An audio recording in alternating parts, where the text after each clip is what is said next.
কাজী সাহেব, আপনি তাড়াতাড়ি বিয়ের কাজটা শুরু করে দেন। আলহামদুলিল্লাহ, বরকনের নাম ঠিকানা লেখা সম্পূর্ণ হয়েছে। আপনারা বললে আমি বিয়ার কাজ শুরু করতে পারি।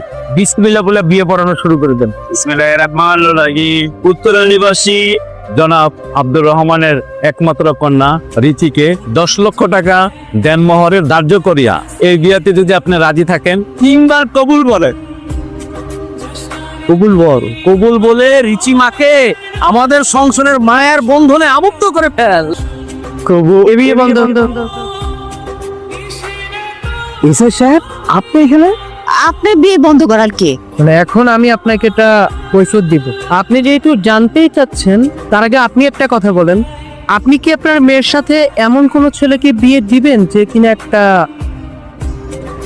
এই যে মাসুম ইনোসেন্ট ভদ্র চেহারার যে ছেলেটা এখানে বসে আছে, ইনোসেন্ট চেহারার পিছনে লুকায় আছে হলো একটা শয়তানের রূপ, সে একটা ভাড়াটে খুনি। এথাই সাহেব, আপনার কোথাও ভুল হচ্ছে। আকবর চৌধুরীর ছেলে কখনো টাকার অভাব দেখেনি। এটা অসম্ভব, অকল্পনীয়। অসম্ভব অকল্পনীয় হলেও এটাই সত্যি যে আপনার ছেলে একজন ভাড়াটে খুনি।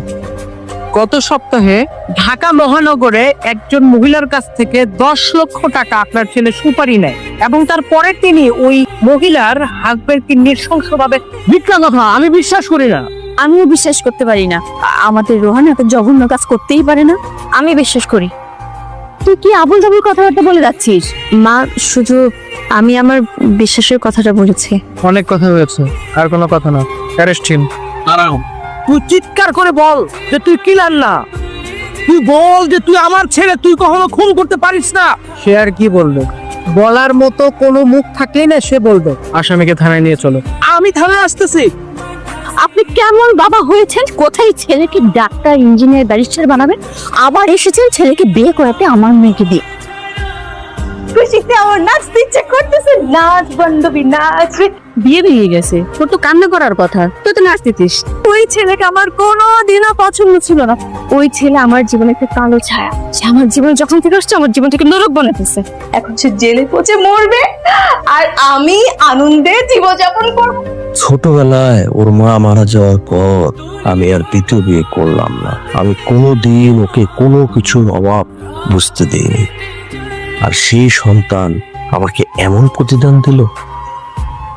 আজকে যদি বিয়েটা দিয়ে দিতাম, না জানি কোন সর্বনাশ হয়ে যেত রে মা। আমি না জেনে না শুনে তোকে বিয়ে নামের কোরবানি দিতে নিয়েছিলাম। আমায় তুই ক্ষমা করে দিস মা। আল্লাহ যা করে ভালোর জন্য। দেখো, এখন সবকিছু ঠিক হয়ে গেছে। আমি এই মুহূর্তে একটা সিদ্ধান্ত নিয়ে ফেলেছি মা।